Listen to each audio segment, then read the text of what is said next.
नमस्कार, मैं हूं निकिता और आप देख रहे हैं सत्य हिंदी। एक नजर डालते हैं अब तक की सुर्खियों पर। कांग्रेस नेता पवन खेड़ा ने गृह मंत्री अमित शाह के उस बयान पर कड़ी प्रतिक्रिया दी है जिसमें शाह ने विपक्ष के उपराष्ट्रपति पद के उम्मीदवार और सुप्रीम कोर्ट के पूर्व जज बी सुदर्शन रेड्डी पर सवाल उठाए थे। शाह ने आरोप लगाया था कि रेड्डी के 2011 के फैसले ने नक्सलवाद को बढ़ावा दिया क्योंकि उन्होंने छत्तीसगढ़ में बने हथियारबंद संगठन सलवा जुडूम को गैर कानूनी और असंवैधानिक करार दिया था। शाह का कहना था कि अगर यह फैसला ना हुआ होता तो वामपंथी उग्रवाद 2020 तक खत्म हो गया होता।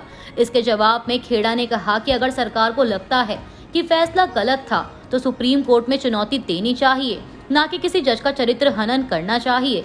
उन्होंने कहा कि सलवा जुडूम के खिलाफ फैसला देने का मतलब यह नहीं है कि जज माओवाद के पक्ष में थे। खेड़ा ने सवाल उठाया कि क्या सरकार को देश की सुरक्षा एजेंसियों पर भरोसा नहीं है।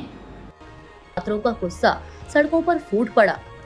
केंद्रीय गृह मंत्री अमित शाह के बयान पर विवाद गहराता जा रहा है। हाल ही में अमित शाह ने पूर्व सुप्रीम कोर्ट जज और विपक्ष की तरफ से उपराष्ट्रपति पद के उम्मीदवार बी सुदर्शन रेड्डी पर आरोप लगाया था कि उन्होंने सलवा जुडूम मामले में ऐसा फैसला दिया जिससे नक्सलवाद को समर्थन मिला। शाह ने कहा था कि अगर यह फैसला नहीं आया होता तो नक्सल आतंकवाद 2020 तक खत्म हो गया होता।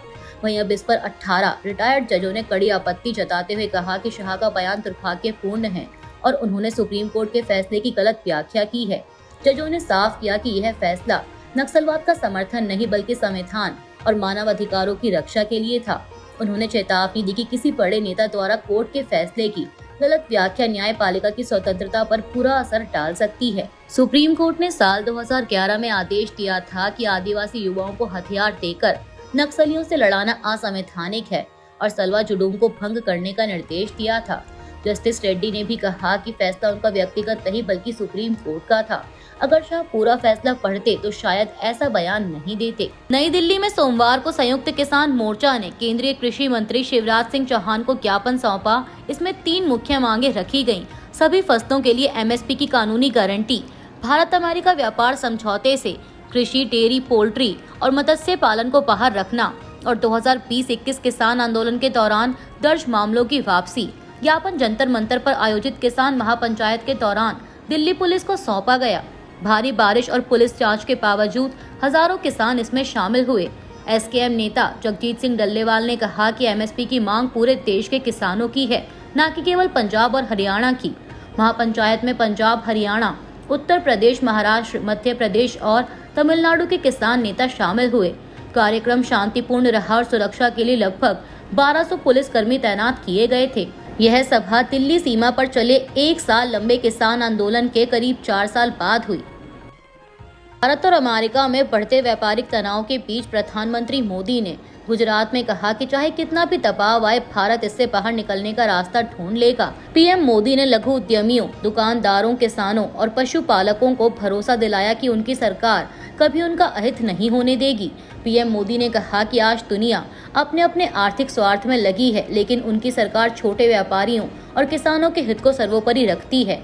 बता दें कि अमेरिका ने जून 2025 में भारतीय स्टील और एल्यूमीनियम पर टैरिफ 25% से बढ़ाकर 50% कर दिया था।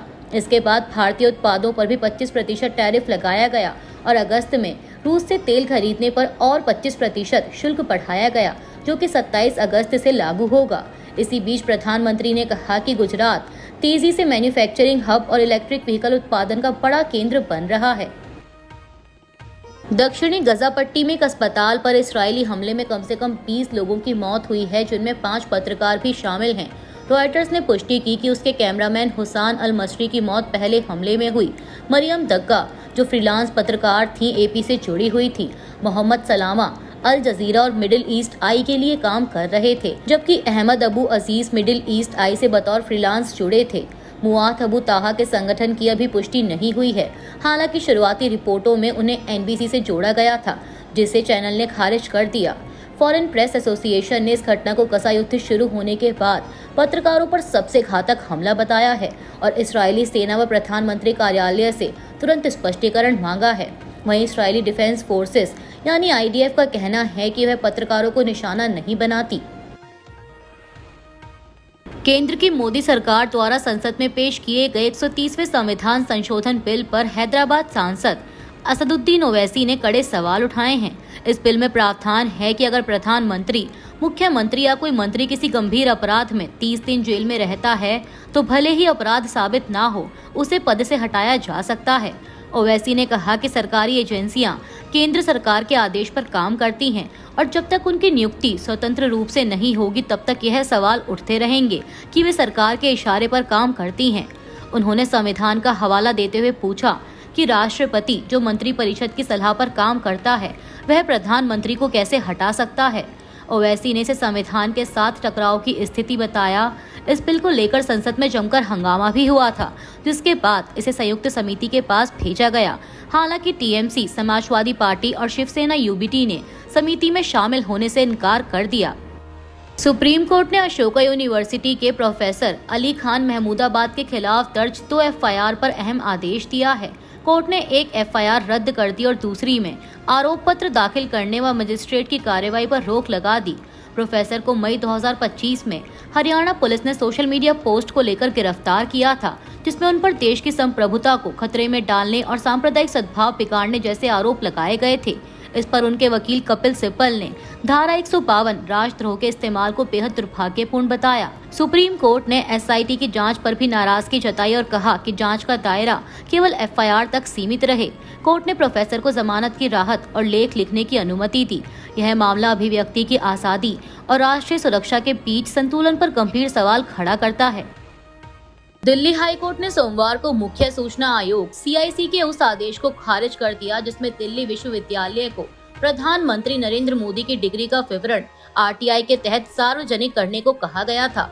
अदालत ने कहा कि शैक्षणिक रिकॉर्ड और डिग्री उजागर करने की आवश्यकता नहीं है।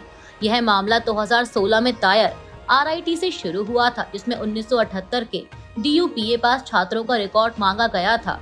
सीआईसी ने उस समय आदेश दिया था कि प्रधानमंत्री जैसे पब्लिक फिगर की शैक्षणिक योग्यता पारदर्शी होनी चाहिए और रिकॉर्ड को पब्लिक डॉक्यूमेंट माना था। इस फैसले को टीयू ने हाई कोर्ट में चुनौती दी।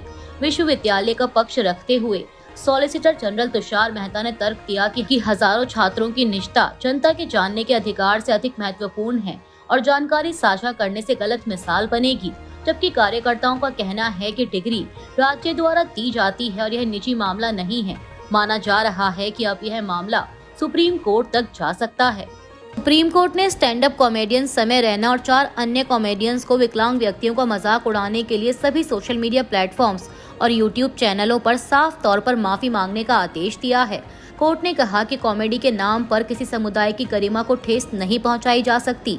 यह मामला हाल ही में वायरल हुए इंडियाज गॉट टैलेंट विवाद से जुड़ा है, जिसमें कॉमेडियंस ने विकलांग व्यक्तियों की नकल कर चुटकुले बनाए थे। याचिका एसएमए क्योर फाउंडेशन ने दायर की थी, जिसमें ऐसे मजाक को मानवाधिकारों का उल्लंघन बताया गया। कोर्ट ने कहा कि विकलांगों की गरिमा का अधिकार गंभीर मुद्दा है और इस तरह की सामग्री समाज में पूर्वाग्रह बढ़ाती है। बेंच ने चेतावनी दी कि ऐसे व्यवहार पर जुर्माना और दंड भी तय होगा। साथ ही केंद्र सरकार को निर्देश दिया गया है कि सोशल मीडिया पर दिव्यांगजनों, महिलाओं, बच्चों और बुजुर्गों का अपमान रोकने के लिए स्पष्ट दिशा निर्देश बनाए जाएं। कांग्रेस के उप नेता और असम कांग्रेस अध्यक्ष गौरव गोगोई ने बीसीसीआई को पत्र लिखकर पाकिस्तान के खिलाफ क्रिकेट खेलने का विरोध किया है। उन्होंने कहा कि पहलगाम आतंकी हमले और सीमा पार तनाव के बीच पाकिस्तान से मैच खेलना राष्ट्रीय हित के खिलाफ है। गोगोई ने बीसीसीआई सचिव देवजीत सैकिया को लिखे पत्र में कहा कि क्रिकेट भले ही खुशी लाता है, लेकिन मौजूदा हालात में इसे राष्ट्रीय सुरक्षा से ऊपर नहीं रखा जा सकता। उन्होंने प्रधानमंत्री के उस बयान का भी जिक्र किया जिसमें कहा गया था कि पानी और खून साथ नहीं बह सकते। गोगोई ने याद दिलाया कि भारत ने हमले के बाद दुनिया को बताया था कि इसके पीछे पाकिस्तान का हाथ है। ऐसे में क्रिकेट खेलना गलत संदेश देगा। उन्होंने कहा कि पाकिस्तान ने भी भारत में सुरक्षा कारणों से हॉकी खेलने से इनकार किया था। गोगोई ने बीसीसीआई से पाकिस्तान से क्रिकेट संबंध पूरी तरह रोकने की मांग की जब तक हालात अनुकूल ना हो जाएं। बिहार विधानसभा चुनाव 2025 से पहले एनडीए में सीट बंटवारे की चर्चा अंतिम चरण में है। खबरों के मुताबिक 243 विधानसभा सीटों में से भाजपा और जेडीयू को करीब 100 और 105 सीटें मिल सकती हैं। 2020 में जेडीयू ने 115 सीटों पर लड़कर 43 सीटें जीती थी, जबकि भाजपा ने 110 पर लड़कर 74 सीटें जीती थी। इस बार जेडीयू 100 से कम सीटें नहीं चाहती। चिराग पासवान की पार्टी लोक जनशक्ति पार्टी रामविलास भी 40 सीटों की मांग कर रही है, लेकिन उन्हें 20 सीटें मिलने की संभावना है। वहीं छोटे दलों जैसे जीतन राम मांझी और उपेंद्र कुशवाहा की पार्टियों को भी सीटें दी जाएंगी। लेकिन अगर मुकेश साहनी की वीआईपी, जो कि अभी महागठबंधन का हिस्सा है, एनडीए में आती है तो समीकरण बदल सकता है। चुनाव नीतीश कुमार के नेतृत्व में ही लड़ा जाएगा। हालांकि भाजपा के कुछ नेता चुनाव के बाद सीएम बदलने की बात कह रहे हैं। दूसरी तरफ महागठबंधन तेजस्वी यादव को चेहरा मानकर वोटर अधिकार यात्रा निकाल रहा है। यह सीट बंटवारा बिहार की राजनीति में बड़ा असर डाल सकता है। अभी के लिए इतना ही। बाकी की देश दुनिया की बड़ी खबरों के लिए जुड़े रहिए सत्य हिंदी के साथ। Copyright disclaimer under Section 107 of the Copyright Act 1976. Allowance is made for fair use for purposes such as criticism, comment, news reporting, scholarship, and research. Fair use is a use permitted by copyright statute that might otherwise be infringing.